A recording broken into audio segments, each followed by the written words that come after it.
직육면체의 부피와 건널비.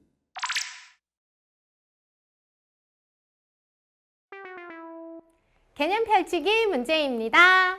물음에 답하세요 라고 했는데요.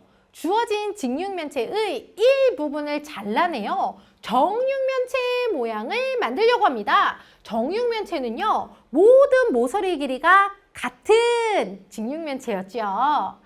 자, 만들 수 있는 가장 큰 정육면체의 모양의 부피는 몇 세제곱 센티미터일까요? 라고 했는데요. 자, 보니까요, 여기가 4cm, 6cm, 8cm니까 그렇지. 여기를 한 모서리로 하는 정육면체를 만든다면은 만들 수 있는 가장 큰 정육면체가 될 거예요. 따라서 여기 4cm, 여기 4cm, 그리고요, 네, 여기도 이렇게 4cm가 되도록 이렇게 얘를요, 자른다. 자, 그렇다면은요, 이러한 정육면체의 부피는 어떻게 될까요? 그렇지. 여기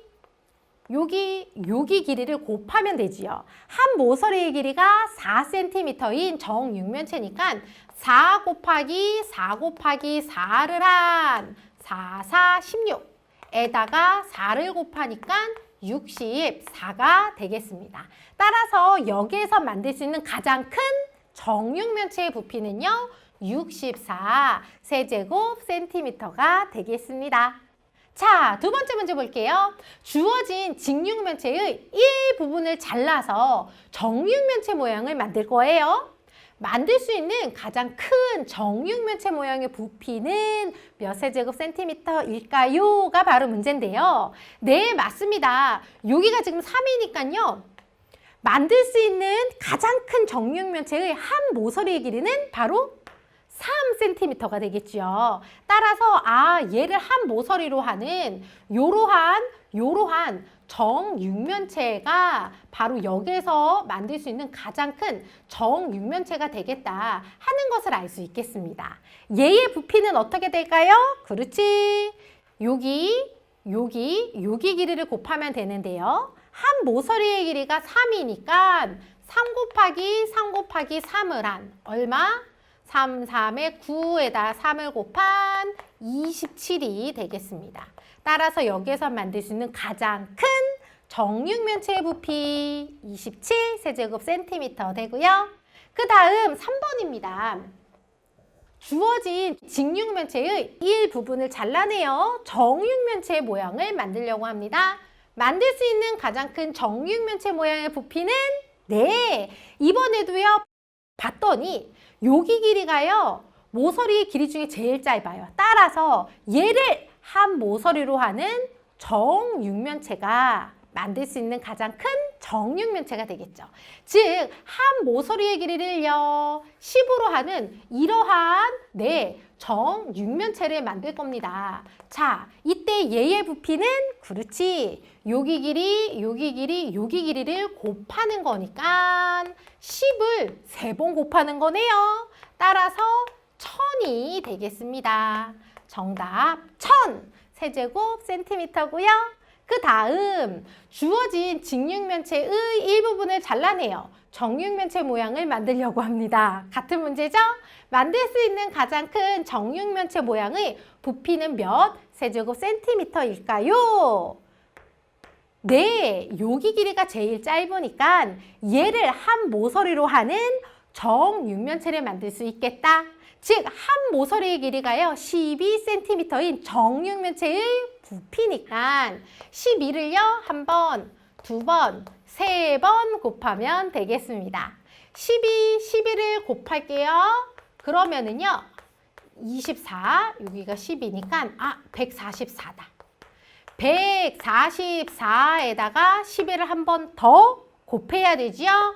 여기 144에다가요, 12를 한 번 더 곱하면은요, 2가 되고요.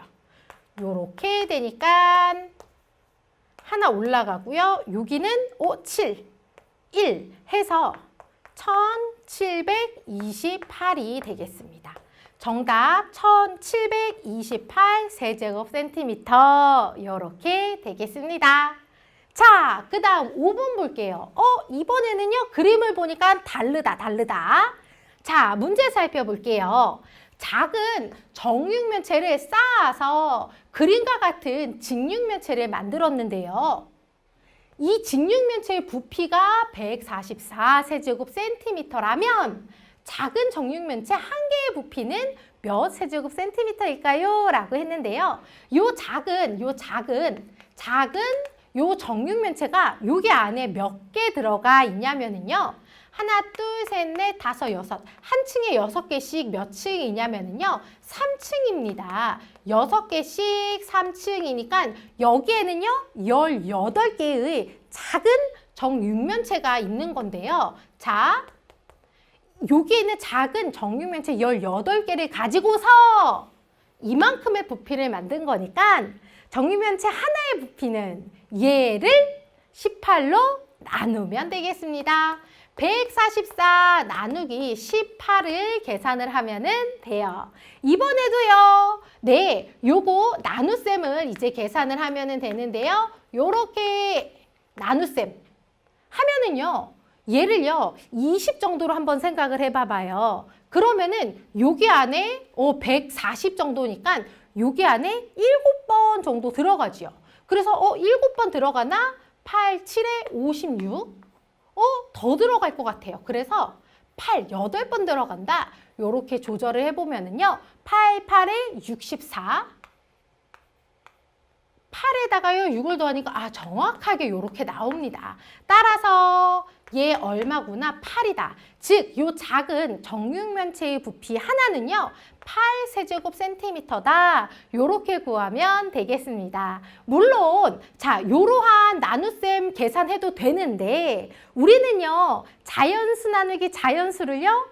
분수 모양으로 쓰는 거 앞에서 배웠어요. 그래서 그 방법을 이용해서도 얘도 해결을 할 수가 있습니다. 어떻게? 자연수 나누기 자연수니까 얘를요 분수의 모양으로 쓴다면 얘를요 분자로 쓸 수 있죠. 따라서 요렇게 18분의 144. 선생님 더 복잡해졌는데요? 아니야 복잡해지지 않았어.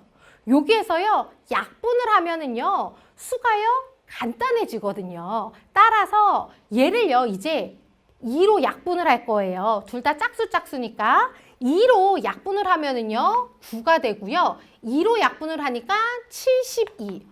9하고 71을 쓰는 순간 그렇지 8이 떠오르죠. 8, 9, 72니까 그래서 네, 요렇게 이러한 나눗셈을 하지 않고도 요렇게 분수 모양으로 쓰고 걔를 약분을 해가지고서 같은 결과를 얻을 수 있다라는 거예요. 자, 그 다음 6번 문제 살펴볼게요. 아이고, 여기는 지워야겠네요. 자, 작은 정육면체를 쌓아서 그림과 같은 직육면체를 만들었고요. 직육면체의 부피가 432세제곱센티미터래요. 이때 작은 정육면체 한 개의 부피는 몇 세제곱센티미터일까요? 라고 했는데요. 여기에 작은 정육면체가 몇 개 있는지를 세어보면은요. 하나, 둘, 셋, 넷, 다섯, 여섯, 일곱, 여덟. 8개씩 2개 층이니까요. 16개의 정육면체가 있는 거죠. 따라서 전체 부피 432를요. 16으로 나누면은요. 네, 한 개의 부피를 구할 수 있겠습니다. 자, 얘를요. 네, 나눗셈 계산 말고 요렇게 분수 모양으로 써가지고서 계산을 해볼게요. 둘 다 분모 분자 짝수니까요. 약분할 수 있고요. 2로 나누면은 8. 2로 나누면은 2, 1, 6 요렇게 됩니다. 8이랑 216이니까요. 또 2로 약분이 되지요. 2로 나누면은 4, 2로 나누면은 108이 되고요. 요거는요. 4로 바로 약분이 됩니다. 4로 약분을 하면은 1이 되고요. 4로 약분을 하면은 27이 되는 거죠. 1분의 27이니까 맞습니다. 바로 요 작은 정육면체 하나의 부피는요. 27세제곱센티미터였다. 요렇게 정답을 찾을 수 있겠습니다. 아셨죠?